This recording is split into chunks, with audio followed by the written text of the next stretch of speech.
E aí, minha gente, segundo vídeo comigo, você e o João. Então vamos aqui, hoje no domingo, conversando sobre a morte de Jesus. Então com o título hoje, O Rei dos Judeus. Gostaria que você abrisse a Bíblia em João 19, o versículo 6, que está aqui comigo e diz assim, tá bom? Quando viram Jesus, os principais sacerdotes e os guardas gritaram: crucifique, crucifique. Pilatos repetiu: levem-no daqui, vocês mesmos, e o crucifiquem, porque eu não encontro nele crime algum. Vamos lá, João. Gostaria de estar te perguntando então qual era a principal intenção dos sacerdotes. Pelo que eu entendi, eles puxaram o grito aqui, de crucifique. Que palavra deles, né? Imagina. Fala, galera, tudo bem? Bom, o que eu vejo aqui, tá? Eu vejo o seguinte: antes de nós chegarmos especificamente na questão da crucificação, acho que nós temos que entender um pouquinho sobre quem condenou Jesus e onde Jesus foi condenado. Isso mesmo. E o ponto que nós temos que refletir é que ele foi condenado no Sinédrio. E o que era o Sinédrio naquela época? O Sinédrio naquela época era o local onde os judeus, ou seja, os líderes religiosos, se encontravam para poder fazer um julgamento. E tem um detalhe nessa parte muito curioso, porque eles tinham uma alçada, ou seja, eles podiam ir até um certo ponto. Então, qual que era a alçada deles dentro do regime que estava sobre aquela época lá, que era o regime romano? Eles não poderiam condenar ninguém à morte. Certo. A única exceção que poderia acontecer isso é quando entrasse alguém no templo e fizesse algo que prejudicasse o templo. Fora isso, eles não poderiam levar ninguém à morte. Então, eles levaram Jesus lá, eles já tinham a intenção de matá-lo, mas eles não poderiam fazer isso. Então, eles tinham que levar para quem? Levar para Pilatos. Que era o líder de Roma na época. Que era o líder de Roma naquela época. E aí, nós podemos pensar em 3 aspectos essa resposta, que você me fez essa pergunta. Em aspecto pessoal, em aspecto político, em aspecto religioso. No aspecto pessoal, os líderes religiosos, eles tinham medo da ascensão de Jesus. E eles perceberam que eles iam perder o poder. Então eles tiveram inveja e medo. Exato. Além disso, Pilatos estava sofrendo uma imensa pressão por parte dos judeus. Porque se nós lemos lá, por exemplo, se tu ler aí versículo 19 do capítulo 19, versículo 12 de João, tu vai ver o que está escrito aí. Pilatos queria soltá-lo, mas os judeus gritavam: se você soltar este homem, não é amigo de César. Todo aquele que se faz rei é contra César. E por que eles falavam isso? Porque eles sabiam o que estava acontecendo. E aí nós entramos nos aspectos políticos. Pilatos, ele tinha uma questão política envolvida aí. Porque ele não estava tendo um governo totalmente satisfatório. Ele estava com várias questões administrativas e políticas lá.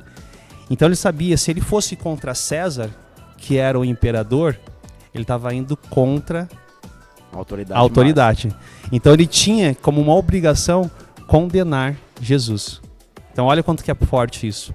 E além disso, em aspectos religiosos, eu trouxe um texto do livro Desejado de Todas as Nações. Para você, eu até recomendo essa leitura, porque é um livro extremamente forte. E esse texto diz assim para nós: escolhendo assim um governo pagão, apartaram-se então judaico da teocracia. Rejeitaram a Deus como rei. Não tinha daí em diante mais libertador.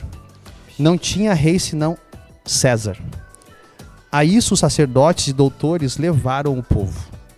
Por isso, bem como pelos terríveis resultados que se seguiram, eram eles responsáveis. O pecado de uma nação e a sua ruína eram devidas aos guias religiosos. Então, o que eles estavam levando de modo geral todo o povo judeu? A ruína. A ruína. Então, eles não Coisa, reconheceram a autoridade de Cristo, mesmo considerando lá em Isaías, tudo mais que eles já estudavam os profetas. Eles não reconheceram que o Messias estava diante deles, ou seja, o libertador, que eles esperavam um libertador totalmente diferente, né? E devido então a esse medo que eles tinham, né, de perder o poder que você citou, Pilatos está sugerindo, né, vocês querem soltar quem aqui? Já gritaram logo, mate ele logo, porque aí a gente já resolve o nosso problema aqui. Foi para isso mesmo que a gente trouxe ele para você. Então, já resolve esse negócio pra gente aí. Eles tomaram então a atitude durante aquele momento, né, que Pilatos estava na sacada, de gritar que Jesus fosse para a morte, porque se alguém ali fizesse não, aí o plano deles ia para água abaixo, não ia dar Imagina muito se certo, Pilatos né? dissesse não.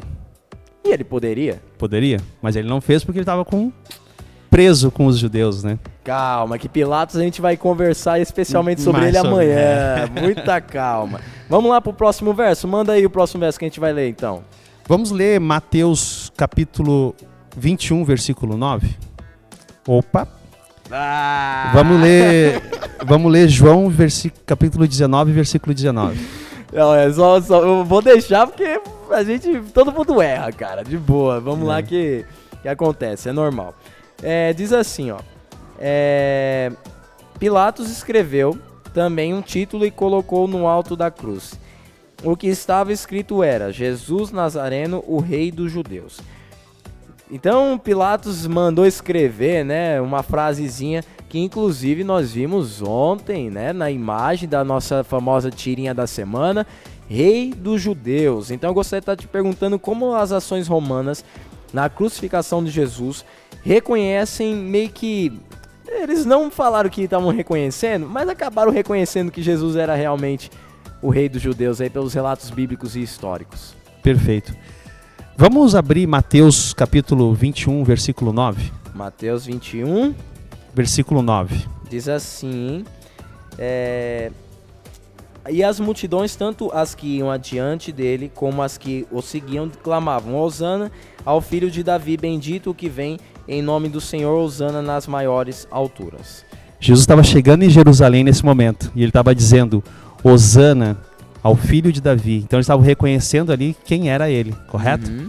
Então, quando nós olhamos essa inscrição que foi colocada na cruz, e também a simbologia que o que estava acontecendo com o exército, ou seja, os soldados ali, eles colocaram 3 inscrições. A primeira é a coroa de espinhos, Isso. depois eles colocaram o manto de púrpura, e por último eles colocaram Jesus Nazareno, o Rei dos Judeus, correto? Isso. Então o que representa cada uma dessas 3 figuras? A primeira, que é a coroa de espinho, quer dizer que era para zombar de sua afirmação de realeza. Uhum. E aí por isso que nós lemos Mateus, porque ali em Mateus está mostrando claramente que a realeza estava chegando a Jerusalém, certo? Isso. E depois nós vamos para o manto de púrpura, que representava realmente a realeza. Então o manto naquela época mostrava quem era o rei. Só que ele estava zombando de uma forma tão grande com Jesus, para dizer que essa realeza não era uma realeza fajuta. Não era digna. Não era digna, exatamente. E por último, Jesus Nazareno é uma afirmação irônica do triunfo romano sobre os judeus. Então os judeus pediram, inclusive, para tirar essa inscrição da cruz. Então nós concluímos que foi uma zombação total por parte dos romanos, junto com os judeus, correspondente à morte de Jesus. Claro, e se você for parar para analisar, os judeus falavam que em um determinado momento da história o Messias ia vir e iria libertá-los do jugo romano. Então quando eles veem ali Jesus sendo meio que colocado num pedestal, você realmente é o rei dos judeus, e ele agora eles têm os soldados a oportunidade de matá-lo, aí eles realmente foram pra cima na zoeira e colocaram essa inscrição justamente para caçoar da religião judaica. E vocês, olha só que coisa maluca, né? Os próprios judeus, eles mesmo que causaram aquilo tudo, né? Porque se eles não tivessem levado Jesus para ser morto, eles não estariam sendo zombados, a sua religião não estaria sendo zombada devido a essa situação que eles acabaram fazendo. Então, é isso aí, meus amigos, e é esse o assunto que tínhamos para conversar hoje. Então eu gostaria que você fechasse os seus olhos para falarmos com Deus neste momento.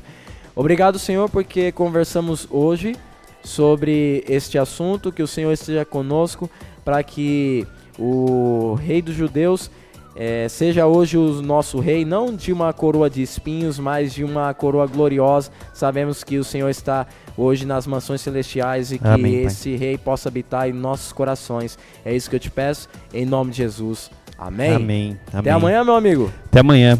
Galera, muito obrigado por hoje e até amanhã nós nos encontramos novamente. Abraço. Uhul.